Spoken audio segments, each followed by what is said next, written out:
अस्सलाम वालेकुम। आगे बढ़ने से पहले मैं आपसे दरख्वास्त करूंगी कि आप इफ़त नवीद चैनल को सब्सक्राइब कर लीजिए और बेल आइकन प्रेस कर लीजिए ताकि आपको आने वाली जो माज़ूर अफराद की अज़्म हिम्मत की कहानियाँ हैं वो आप सुन सकें और आपको नोटिफिकेशन बर वक्त मिल सके। ये जो मैं आपको इस वक्त मरियम अहमद के बारे में बताऊंगी, ये दरअसल उनके एक इंटरव्यू से ली गई चीदा चीदा बातें हैं। कहती हैं, मुझे नहीं पता कि मेरी सही तारीख़ पैदाइश क्या है, क्योंकि जब मैं पैदा हुई तो मेरे जिस्म पर मुकम्मल हाथों के बजाय सिर्फ उसके निशान थे। सबने मेरी माँ को मशवरे दिए कि बच्ची को अपने जिस्म से दूर रखो, अपना दूध ना पिलाओ, अफ़ीम खिला दो। उनका ख्याल था कि इस तरह मैं खुद ही मर जाऊंगी। उनकी नज़र में एक माजूर बच्ची का मर जाना ही बेहतर था। इस परेशानी में किसी को मेरी पैदाइश की तारीख़ भी याद न रही, लेकिन मेरी माँ ने मेरी माजूरी को खुदा की आजमाइश समझते हुए मेरी भरपूर खिदमत की और साथ खुदा से दुआ भी मांगी कि ऐ खुदा, इसको ज़िंदा रखना है तो किसी का मोहताज मत करना। 27 साला मरियम अहमद आज मशहूर NGO औरत फाउंडेशन लाहौर में एक ज़िम्मेदार ओहदे पर काम कर रही हैं। घरेलू काम से लेकर बसों में सफ़र करने और नो के कलम से कंप्यूटर से मुत्तसिल कीपैड के हरूफ से तालीमी और तख्लीकी मौज़े सर अंजाम देती हैं। उनकी आला कारकर्दगी का पूरा अमला मोतरफ़ है और उनका बेहद एहतराम करता है। उनकी नज़र में वो उनकी हीरो है। मरियम अहमद से मेरी मुलाकात नसरीन ज़हरा की क़यामगाह पर हुई, जो ख़ुद औरत फाउंडेशन में अहम ओहदे पर काम कर रही हैं। मुल्तान के एक छोटे से गांव जहानिया में रुकैया बेगम और बशीर अहमद के घर पैदा होने वाली मरियम ने अपने बचपन की यादों का दरीचा वाह करते हुए बताया कि हम 8 बहन भाई हैं, मेरा नंबर 7वां है। मेरे अब्बू गांव के स्कूल में उस्ताद थे। इंतहाई गुर्बत में ज़िंदगी बसर करने के बावजूद हमने सादा लेकिन भरपूर ज़िंदगी गुजारी। माँ बाप ने पूरी कोशिश की कि हम सब आला तालीम हासिल करें। मेरे अब्बा को इकबाल और सादी की शायरी से इश्क था। फ़ारसी पर उन्हें अबूर हासिल था। दोनों शायरों का कलाम अब्बा की रग रग में बसा हुआ था। वो रात को हमें अपने सीने पर लिटा कर उनके अशार सुनाया करते थे और पैगंबरों की अज़मत की मिसालें देते थे कि किस तरह उन्होंने गुर्बत में ज़िंदगी बसर की, और अक्सर ये शेर दोहराते, तेरा तरीक़ अमीरी नहीं फ़कीरी है, खुदी न बेच गरीबी में नाम पैदा कर। इस तरह हमारी तरबियत में मज़हब का किरदार बहुत नुमायाँ था। इसके अलावा घर वालों के दरमियान मोहब्बत की मजबूत रिश्ते और अम्मी अब्बू की ज़हनी हम आहंगी ने हमारी तरबियत में अहम किरदार अदा किया।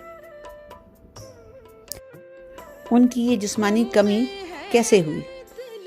उन्होंने बताया कि उनकी वालदा ने ज़माना हमल में मतली रोकने के लिए एक दवा खाई थी जिसका नाम था थैलेडोमाइड।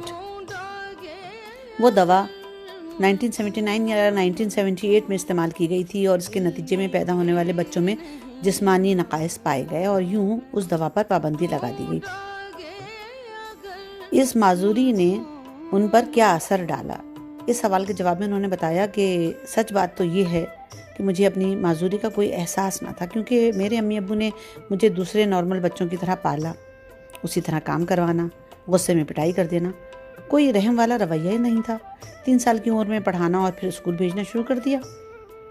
मैं शुरू से हर दर्जे में पोजीशन लेती रही।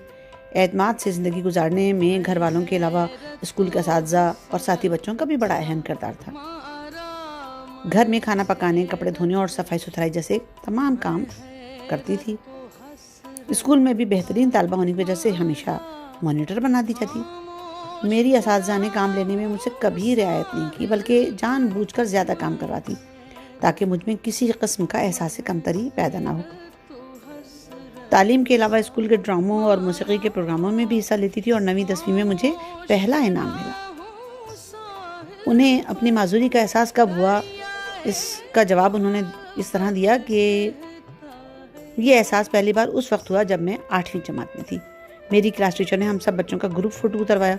जब मैंने तस्वीर देखी तो पहली बार एहसास हुआ कि मैं नॉर्मल नहीं और बग़ैर हाथों के कितनी बुरी लगती हूँ। غم اور غصے کے مارے میں خوب روئی۔ میری ٹیچر جو مجھ سے بہت محبت کرتی تھی انہوں نے مجھے گلے لگا لیا اور مجھ سے زیادہ شدت سے روئی۔ انہیں اس بات کا شدید دکھ تھا کہ انہوں نے تصویر کیوں کھنچوائی۔ اس دن گھر جا کر میں نے اپنے آپ کو آئینے میں غور سے دیکھا، جہاں ہاتھوں کے بغیر ایک لڑکی کھڑی تھی۔ اب مجھ میں احساس کمتری پیدا ہو گیا تھا۔ میں راتوں کو روتی اور قرآنی معجزوں کا سوچتی۔ ہر رات خدا سے دعا کر کے سوتی کہ جب صبح اٹھوں تو میرے دونوں ہاتھ ہوں۔ خدا پر یقین اتنا بھرپور تھا کہ روز یہی دعا مانگتی، خدا کو چیلنج کرتی کہ واہ اللہ میاں، پیغمبروں کو بڑے بڑے معجزات عطا کیے ہیں، کیا مجھے 2 ہاتھ نہیں دے سکتا؟ مزے کی بات یہ کہ میں کبھی کسی کے سامنے نہ روتی کہ میرے گھر والوں کو دکھ نہ ہو۔ سب کے سامنے اب میں بدل چکی تھی۔ اس تبدیلی کے باوجود ہر سال میں اپنی قابلیت کی بنیاد پر وظیفہ لیا کرتی اور میں گاؤں کی پہلی لڑکی تھی جس نے ملتان ڈگری کالج میں داخلہ لیا۔ میرے مضامین معاشیات، ریاضی اور شماریات تھے، جن کا انتخاب میری بڑی بہن نے کیا جو لاہور کالج کی طالبہ تھی۔ گو خود میرا ارادہ SSB کا ٹیسٹ دے کر آرمی میں جانے کا تھا، لیکن اس خواہش کی تکمیل میں میری معذوری آڑے آئی۔ کالج کی زندگی کے بارے میں انہوں نے بتایا کہ میں نے ہاسٹل میں رہ کر کالج کی تعلیم مکمل کی۔ یہ میری زندگی کے کٹھن ترین سال تھے۔ احساس کمتری کی وجہ سے میں آہستہ آہستہ اپنے خول میں بند ہوتی جا رہی تھی۔ چپ چپ رہتی، لوگوں کا سامنا کرنے سے کتراتی، صبح انتظار کرتی کہ لڑکیوں کا ہجوم کم ہو تو جا کر ہاتھ منہ دھوؤں۔ بہرحال پھر کالج میں ایڈمیشن لیا، وہاں ہاسٹل میں رہ کر تعلیم مکمل کی۔ مجھے تعلیم سے کوئی رغبت تو نہ تھی، پھر بھی گریجویشن میں فرسٹ کلاس آئی، کیونکہ میں تو صرف ماں باپ کی خوشی کی خاطر پڑھ رہی تھی۔ ماں باپ کی ہی خواہش پر میں نے بہاؤالدین زکریا یونیورسٹی میں MA کے لیے داخلہ لیا اور اچھے نمبروں سے کامیاب ہو گئی۔ پھر جو بہن نوکری کرتی تھی اس کی شادی ہو جانے کے بعد انہوں نے اپنی ذمہ داری کا احساس کرتے ہوئے خود نوکری تلاش کرنا شروع کر دی، تو ان کو مختلف مشورے دیے گئے کہ شادی کرو اور گھر بساؤ۔ کبھی کسی نے کہا کہ ٹیوشن پڑھاؤ، کبھی کسی نے کہا کہ کیوں آپ کے بھائی اور والد نہیں ہیں جو آپ خود نوکری کی تلاش کھڑی ہوئی ہیں۔ اسی طرح ایک رات مایوسی کے عالم میں اللہ میاں سے خوب جھگڑا کیا۔ دوسرے روز پھر نکلی تو انہیں عورت فاؤنڈیشن کا بورڈ نظر آیا۔ ریسیپشن نے ان سے پوچھا کہ انہیں کس سے ملنا ہے، انہوں نے کہا کہ نگار سے ملنا ہے۔ اس نے پوچھا کام کیا ہے، انہوں نے کہا آپ انہیں بلائیں اور مجھے ان سے ہی بات کرنی ہے۔ اور یہ ریسیپشنسٹ سے خوب لڑی کہ جی عورت کے نام سے فاؤنڈیشن تو بنا لی ہے، لیکن اگر عورتوں کی بات سننے کے لیے وہ نہ آئیں تو میں سمجھ لوں گی کہ یہ سب جھوٹ ہے اور میں خودکشی کر لوں گی۔ اتفاق سے نگار آفس میں ہی موجود تھی۔ تھوڑی دیر بعد وہ آئیں تو انہوں نے مجھ سے انٹرویو لیا اور کہا کہ کون سی کلاس میں پڑھتی ہو۔ انہیں یقین نہیں آیا کہ میں MA کر چکی ہوں، میرے پاس سرٹیفکیٹس بھی نہیں تھے۔ بہرحال جب میں ان سے ملاقات کرنے کے بعد رخصت ہوئی تو 6,000 روپے ماہوار کی نوکری کا پروانہ تھا۔ وہ اپنے بھائی کی موت کو فراموش نہیں کر سکی، کیونکہ ان کے پاس ڈاکٹر کو بلانے کے لیے 50 روپے نہیں تھے جو اس کی فیس تھی۔ 31 دسمبر کو اس کو بخار ہوا اور 12 جنوری کو مر گیا۔ اس صدمے کی وجہ سے ان کی والدہ 3 مہینے جناح ہاسپٹل میں دماغی امراض کے وارڈ میں رہیں۔ لوگوں کا رویہ مریم کو بہت تکلیف دیتا ہے۔ کہتی ہے کہ جب وہ بس میں سوار ہوتی ہیں تو لوگ توبہ استغفار کرتے ہیں، انہیں دیکھتے ہی اپنے گناہوں کی معافی مانگنے لگتے ہیں۔ جب مریم سے ان کی خواہش پوچھی گئی تو انہوں نے بتایا کہ جی چاہتا ہے چوڑیاں پہنوں